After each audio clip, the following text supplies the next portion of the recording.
এই বিদেশি খাবার খেতে খেতে আমরা বোরিং হয়ে গেছি। আসলে বিদেশি খাবার যেমন আমাদের বাঙালি কালচারটা একদম খেয়ে ফেলছে।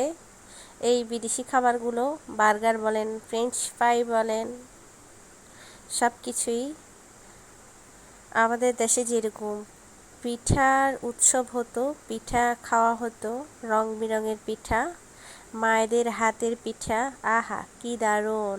এই সব খাবার এখন আমাদের খেতে হচ্ছে। আসলে সেই পিঠার স্বাদটা এখন আর নেই।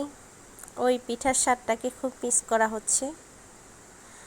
দেশের বাইরে বসে থেকে নিজের দেশটাকে মিস করা, এটা আসলে খুবই দুঃখজনক হয়ে উঠেছে।